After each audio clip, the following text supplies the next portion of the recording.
So cardiomyopathies में there is a positive family history. Other features include the jerky pulse, systolic murmurs, exertional angina and dyspnea और S4 gallop. ठीक है, ये features याद करने हैं आपने.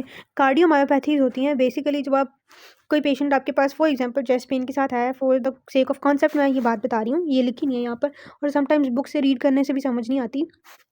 तो अगर कोई पेशेंट आपके पास चेस्ट पेन के साथ आया है, आपने उसका ईसीजी भी करा लिया, आपने उसका सारी एग्जामिनेशन कर ली, सारे टेस्ट करा लिए, बट कोई खासा आपसे डायग्नोसिस बन नहीं रहा, ना उसको एमआई है, ना एंजाइना है, ना पेरिकार्डाइटिस है, ना ही कोई लंग की डिजीज़ है, ना ही कोई और डिजीज़ है, तो जो हार्ट से पेन, जिस पेन का ओरिजिन है ना, chest pain due to any heart disease, तो फिर जब सारे डायग्नोसिस आपके ख़त्म हो जाते हैं तो फिर आप कहते हैं कि इसको कोई मस्कुलर प्रॉब्लम है, यानी मायोकार्डियम समथिंग, मायोकार्डियम से रिलेटेड कोई प्रॉब्लम है, कोई मायोपैथी है, कार्डियोमायोपैथी, तो उस डिजीज़ को फिर हम कार्डियोमायोपैथी कहते हैं.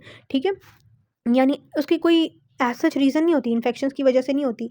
मतलब जब मसल इफेक्ट हुआ है, that may be due to any genetic cause, कोई फैमिली हिस्ट्री है उसकी, या वो इंट्रिंसिकली ही मसल वीक है कि जब उस पर ज़्यादा काम किया जाए तो उसमें पेन स्टार्ट हो जाती है, it undergoes some pathological changes like that. ठीक है, तो फीचर्स के ये हैं कि समटाइम्स वो वाल्व्स को भी इन्वॉल्व कर लेता है, मरमर्स आने लग जाते हैं, एंजाइना होता है, पेन होता है एक्सेसिव एक्टिविटी पर, पल्स चेंज हो जाती है, जर्की पल्स होती है, और S4 गैलप यानी आपको S4 साउंड आने लग जाती है, विच इज़ नॉट नॉर्मल. ठीक है, सो अब सिनेरियो पढ़ते हैं. 20-year-old male presented complaints of exertional chest pain, dyspnoea on walking. कोई उसकी कार्डिक डिजीज़ की हिस्ट्री नहीं है, फादर को हार्ट कंडीशन थी और वो डाई करके, पल्स 100 मीटर है, जर्की कैरेक्टर है, बीपी दिया हुआ है, हाइपोटेंसिव पेशेंट है, रेस्पिरेटरी रेट देखा, double apical impulse is palpable which is not displaced. There is a short systolic murmur at the base of heart and a pan-systolic murmur at apical area. S4 is also audible. इसके अंदर जो चीज़ आपको help करेगी ना diagnosis में, एक तो वो हिस्ट्री होगी और पल्स नहीं, ये S4 की ऑडिबिलिटी है. बाकी मर्मर्स आपको डिस्ट्रैक्ट कर सकते हैं टुवर्ड्स वाल्वुलर डिजीजेज और एंजाइना से. आप एंजाइना और एमआई को सोचेंगे, बट अपने साथ एसोसिएटेड पूरा सिनेरियो पढ़ना है. Rest of systemic examination is normal. So provisional आपका डायग्नोसिस क्या है? Hypertrophic cardiomyopathy. ये मोस्ट कॉमनली हाइपरट्रॉफी की होती है. इसकी आगे फर्दर टाइप्स हैं, हाइपरट्रॉफिक कार्डियोमायोपैथी, डायलेटेड कार्डियोमायोपैथी और इसके साथ ऑब्स्ट्रक्टिव कार्डियोमायोपैथी, तो रिस्ट्रिक्टिव कार्डियोमायोपैथी सॉरी. तो इसमें जो हो रही है ना, ये जो भी हमने फीचर्स पढ़े, they are mostly of hypertrophic cardiomyopathy, जो जिसमें हार्ट की हाइपरट्रॉफी हो जाती है. ठीक है, what investigations would you advice? Investigations वही है, क्योंकि इसमें फैमिली हिस्ट्री भी है तो हम जेनेटिक टेस्टिंग पे चले जाते हैं. Write down any 2 worst prognostic factors in this condition. Family history of course, और साथ में अगर कोई प्री डिस्पोजिंग कंडीशन है, रिकरेंट सिनकपी है, एक्सरसाइज इंड्यूस्ड हाइपोटेंशन हो जाती है अगर पेशेंट को. ट्रीटमेंट में इसकी beta blockers, calcium channel blockers, surgical resection of outflow obstruction, ये चीज़ें. ठीक है, उसके बाद ईसीजी और एरिथमियास का टॉपिक है, ये इंपॉर्टेंट नहीं है इतना. ठीक है, और एग्जाम में भी बहुत कोई आता नहीं है. यहाँ पर भी ये क्वेश्चन जो इन्होंने दिया है for the sake of practice ही दिया हुआ है. एग्जाम में एरिथमियास बहुत कम आते हैं क्योंकि पूरी एक स्पेशलिटी है, ये अलग से स्पेशल टॉपिक्स हैं, तो ये बहुत कम पूछे जाते हैं. सबसे ज़्यादा एग्जाम पॉइंट ऑफ व्यू से जो इंपॉर्टेंट चीज़ें हैं वो मैं पहले बता चुकी हूँ. एट्रियल फ्लटर है, उसके कैरेक्टर्स दिए हुए हैं. टॉर्सिटी point is 3rd degree heart block, ये हम लोग नहीं करें. ठीक है, एट्रियल फिब्रिलेशन ये कर लेते हैं. सिनेरियो दिया हुआ है, history of rheumatic heart disease होगा या thyrotoxicosis, thyroid storm, thyroid excess, thyroid hormone की हिस्ट्री होगी, इरेगुलर पल्स होगी, पल्स डेफिसिट होगी. 46-year-old मेल इमरजेंसी डिपार्टमेंट में आया है पेशेंट, पल्स पल्पिटेशन है, ब्रेथलेसनेस है, फटीग है, थायरोटॉक्सिकोसिस का पेशेंट है और प्रिस्क्राइब ड्रग्स नॉन कंप्लाइंट है. He had his ECG done which is shown below. और ये ईसीजी आपको ना एरिथमियास की पढ़ाई जाती है, बड़े पर्टिकुलर होती है और उन्हीं के लिए स्पेसिफिक होती है. अब ये एट्रियल फिब्रिलेशन की ईसीजी है. ठीक है, enumerate the findings in ECG. P waves you can see कि एब्सेंट पी वेव्स हैं. ठीक है, पी वेव्स बन रही, ये देखें, ये क्यूआरएस कॉम्प्लेक्स है, उसके बाद टी वेव है, पी एब्सेंट है, फिर QRS complex, T wave, P wave absent है. सो एब्सेंट पी वेव्स है, क्यूआरएस कॉम्प्लेक्स बहुत नैरोड है और इरेगुलर रिदम है. यहाँ पर देखें तो कितनी ज़्यादा स्पेस है और इन दोनों के दरम्यान में देखें तो कम स्पेस है, तो रिदम भी इरेगुलर है. What do you think are the common causes of this condition? वो आपने यहाँ से याद कर लेनी है. ठीक है, then we have congestive cardiac failure. अच्छा, cardiac failure, heart failure, congestive cardiac failure, these 3 terms are same. ये एक ही चीज़ के लिए तीनों टर्म्स यूज़ होती हैं. ठीक है, अच्छा अगर आपने हार्ट फेलियर, आपको क्या होता है कॉन्सेप्ट नहीं है, तो उसका लेक्चर बेसिकली जो मैंने फार्माकोलॉजी में हार्ट फेलियर वाली ड्रग्स पढ़ाई है ना, उससे पहले मैंने पैथोफिजियोलॉजी समझाई है, and that is a very good lecture. अगर आपने समझना है ना तो सिर्फ पहले वाली वीडियो देख लें, पार्ट 1 वाली, drugs use in heart failure में जो पार्ट 1 वाली वीडियो है ना, सिर्फ वो देख लें तो आपका हार्ट फेलियर का कॉन्सेप्ट क्लियर हो जाएगा. ठीक है, सो मैं यहाँ पर बहुत डिटेल में एक्सप्लेन नहीं करूँगी बिकॉज हमारे पास उतना टाइम नहीं है. तो बेसिकली हार्ट फेलियर में हार्ट थक जाता है, इतना उसने काम किया कि वो थक गया, वो अब काम नहीं कर रहा, कार्डिक आउटपुट नहीं आ रही, तो उसको हम हार्ट फेलियर कहेंगे. ठीक है, जब तक कार्डिक आउटपुट आ रही थी हार्ट फेलियर नहीं कहेंगे, उसको हम कोई कोई भी जो भी पैथोलॉजी है उसके अकॉर्डिंग नाम दे देंगे, बट जब कार्डियक आउटपुट आना बंद हो गई है ना, तो हम कहेंगे अब जिस भी वजह से हुआ है हार्ट फेल हो गया, हार्ट फेलियर हो गया, ठीक है। राइट हार्ट फेलियर के क्या फीचर्स होते हैं ये मैंने बताए थे, क्योंकि राइट हार्ट फेलियर में सिस्टमिक ब्लड आ रहा होता है पूरी बॉडी से, तो क्या होगा जब वो काम नहीं करेगा तो वो ब्लड पीछे को जाएगा, पीछे को जाएगा तो ऊपर जाएगा, तो सबक्लेवियन वेन से आ रहा है और अपर लिम्ब की वेन से आ रहा है, तो वहाँ पर एडिमा होगा। नीचे से जो इन्फीरियर वेना केवा से आ रहा है वो लिवर से आ रहा है, तो हेपेटिक वहाँ पर एसाइटीज़ हो जाएगा और पेरिटोनियम में फ्लूइड जमा हो जाएगा, ठीक है। और नीचे जाए तो लेग से आ रहा है तो पीडल एडिमा हो जाएगा, तो इन जगह पर एडिमा हो जाएगा। जेवीपी रेस्ड हो जाएगा due to the same reason. Left heart failure होगा तो वहाँ पर चूंकि लंग्स से ब्लड आ रहा है तो ब्लड पीछे को लंग्स में ही जाएगा और लंग्स में फिर पल्मोनरी एडिमा हो जाएगा, pulmonary congestion, dyspnoea, wheezing, crepitations और रेस्ड जेवीपी इसमें हो भी सकती है, नहीं भी हो सकती। और S3 गैलप है, ठीक है। सो अब सिनेरियो पढ़ते हैं। 65 years diabetic and hypertensive male presents in emergency with sudden onset of shortness of breath, started at rest then progressed to acute respiratory distress. On examination patient appears agitated, pale and clammy, peripheries are cold, BP ये है। अब इसमें pan systolic murmur है, mitral area पे third sound heard हो रही है, JVP raise नहीं है। Chest examination reveals bilateral basal crepitation and expiratory wheeze, ये पैरिफेरल पल्मोनरी एडिमा के फीचर्स बता रहे हैं। तो pulmonary oedema left heart failure में होता है, so this is left ventricular heart failure, ठीक है। और हार्ट फेलियर का पेशेंट हमेशा इमरजेंसी में आएगा, तो अगर इमरजेंसी में पेशेंट आया ना तो वो या तो MI का होगा या हार्ट फेलियर का होगा, ठीक है।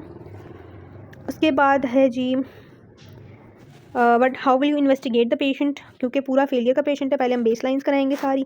स्पेशल इन्वेस्टिगेशन में एक्सरे, ECG, एको, BNP लेवल्स, ये अगर स्किप भी करते हैं कोई बात नहीं, पहली 3 मेजर इन्वेस्टिगेशन आपने लाजमी लिखनी है, ठीक है। उसके बाद how will you manage this patient, ये इंपॉर्टेंट है, मैनेज आपने हार्ट फेलियर के पेशेंट्स को कैसे करना है। सो एमरजेंसी मैनेजमेंट में पेशेंट को बिठाना है, उसको सांस नहीं आ रहा, उसको ऑक्सीजन देनी है। CPAP is a kind of ventilator, अगर वो रेस्पायर नहीं कर पा रहा, उसके लंग्स काम नहीं कर रहे due to excessive pulmonary oedema, तो उसको वेंटिलेटर सपोर्ट देनी है विच इज CPAP, ठीक है। एडमिनिस्टर नाइट्रेट्स, IV वेजोडाइलेटर्स देने हैं, फिरोसामाइड देनी है। अगर आपको याद हो वही lecture, I will suggest you to watch heart failure वाली ड्रग्स, उसमें हमने पूरा हार्ट फेलियर में देखा है कौन कौन सी ड्रग्स यूज़ होती हैं। तो आप फिरोसामाइड दे सकते हैं which is a loop diuretic, और डोपामीन बुटामीन दे सकते हैं अगर ये सारा कुछ इनफेक्टिव होता है। उसके बाद लॉन्ग टर्म मैनेजमेंट में लाइफस्टाइल मॉडिफिकेशंस बतानी है। फार्माकोलॉजिकली ये वाली ड्रग्स अगेन आपने ये फार्मा में पढ़ी होंगी। नॉन फार्माकोलॉजिकल ट्रीटमेंट में अगर हार्ट फेलियर है तो फिर हम उसको डिफिब्रिलेट करेंगे, कार्डिक ट्रांसप्लांट एक्सेसिव कंडीशंस में, और कोरोनरी रीवास्कुलराइजेशन अगर हार्ट फेलियर की कॉज MI है। हार्ट फेलियर है हार्ट का काम ना करना, it's not itself a disease, basically complication है दूसरी डिजीज़ की। MI की वजह से भी हो सकती है, कार्डियोमायोपैथीज़ की वजह से भी हो सकता है, वैल्वुलर डिजीज़ की वजह से भी हो सकता है। तो आपने अंडरलाइंग कॉज को ट्रीट करना है।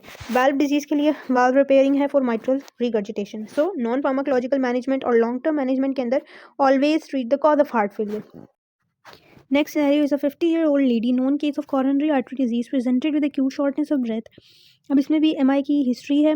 She is unable to lie flat. Examination reveals left-sided S3 gallop, which is a characteristic, and fine and inspiratory crepitations all over the chest. So again, left ventricular heart failure leading to acute pulmonary edema. कैसे पता चला?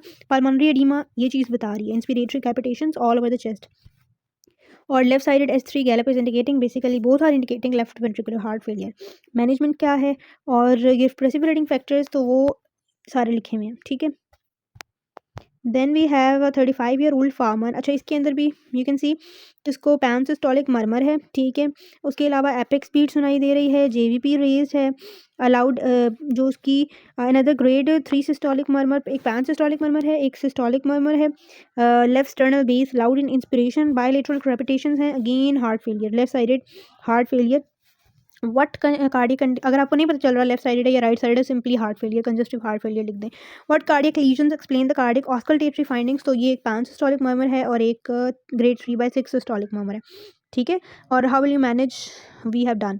उसके बाद again same चीज़, JVP raised है patient का, उसको pitting ankle oedema, यहाँ पर एंकल एडिमा है, ठीक है। सो यहाँ पर क्या होगा, congestive heart failure, right heart failure होगा, ठीक है। How will you investigate the patient, how will you treat. 58-year-old hypertensive patient, severe dyspnoea है, सेंट्रल चेस्ट पेन है और उसके साथ साथ उसको बायलेटरल क्रेपिटेशन है, तो यहाँ पर अगेन लेफ्ट साइडेड फेलियर आ रहा है। Most likely patient is suffering from acute MI and now has develop heart failure with acute pulmonary edema। उसके बाद है ये लिखना ज़रूरी नहीं है, आपने बस अपना उतना ही डायग्नोसिस लिखना है जो मैंने बता दिया। A 60-year-old diabetic female presents with a gradually increasing breathlessness. She becomes breathless while changing her clothes and also gives history of breathlessness during sleep, which improve with sitting. What clinical examination findings you will try to look for confirming your provisional diagnosis. तो आप ये सारी चीज़ें देखेंगे, ठीक है। कौन सी ड्रग्स देंगे, ट्रीटमेंट ऑप्शंस क्या होंगी, वो हम ऑलरेडी पढ़ चुके हैं। इसमें उन्होंने डायग्नोसिस नहीं पूछा क्योंकि उन्होंने डायग्नोसिस से रिलेटेड कुछ खास चीज़ बताई नहीं है। उन्होंने कहा और आप क्या चीज़ें फाइंड करना चाहेंगे टू कन्फर्म योर डायग्नोसिस, ठीक है। तो वो आपने उस तरह से लिख देनी है। 50-year-old man unknown case of ischaemic heart disease, और उसको डायबिटीज़ मेलाइटिस है। अब वो आया है चेस्ट पेन के साथ, उसकी जेवीपी रेज नहीं है, ठीक है, but he is a bit, उसका सिस्टोलिक प्रेशर ज़्यादा है और डायस्टोलिक उसका बीपी ज़्यादा है। बायलेटरल फाइन क्रेपिटेशंस हैं और again left sided heart failure, simple is that. उसके बाद नेक्स्ट सिनेरियो भी सेम है, जेवीपी रेस्ड है, fine base crackles on the base of both lungs, ये भी लेफ्ट साइडेड हार्ट फेलियर है, ठीक है। What is the investigation, 5 drugs, okay. अब poorly controlled hypertensive patient, dyspnoea के साथ आया है, थर्ड हार्ट साउंड और बेसल क्रेपिटेशंस हैं, again left sided heart failure and the same question repeats. इसमें भी क्रेपिटेशंस हैं विदाउट एनी वीज, सेम क्वेश्चन है। इसके अंदर क्या है जी, बायलेटरल बेसल क्रेपिटेशंस। तो अगेन वही सिनेरियो है, आपने मेटाबॉलिक कॉम्प्लिकेशंस बतानी है जो इस पेशेंट में हो जाएंगी अगर आप इसको ट्रीट नहीं करेंगे। तो कार्डियक फेलियर के नतीजे में आपकी ब्लड को, आपके ऑर्गन्स को ऑक्सीजन नहीं मिलेगी, तो एक तो हाइपोक्सिया हो जाएगा, ठीक है, पेशेंट शॉक में जा सकता है, कार्डियोजेनिक शॉक में, जो हार्ट कॉजेज की वजह से शॉक होता है वो कार्डियोजेनिक शॉक होता है, पेशेंट उसमें जा सकता है, किडनी को ब्लड नहीं मिलेगा, रीनल फेलियर हो सकता है। उसके अलावा इलेक्ट्रोलाइट इम्बैलेंस हो जाएगा, मेटाबॉलिक अल्कलोसिस होगा, हाइपोकलीमिया, हाइपरकलीमिया, हाइपोनेट्रीमिया, ये कंडीशन हो सकती हैं। The patient was advised medication, but the patient come back a week later with severe shortness of breath and inability to lie flat. The chest is full of crepitations और S3 Gallup है, तो again वही चीज़ है, आपके पास same scenario again repeat हो गया है। उसके बाद आ जाते हैं जी कोरोनरी आर्टरी डिजीज़ पर। कोरोनरी आर्टरी डिजीज़ हमने पढ़ लिया था, इसका टेक्स्ट सारा, ठीक है। तो हम बस इसमें सिनेरियोज को गो थ्रू करेंगे। इसमें हमारे पास MI है और साथ में सिनेरियोज हैं अंजाइना के।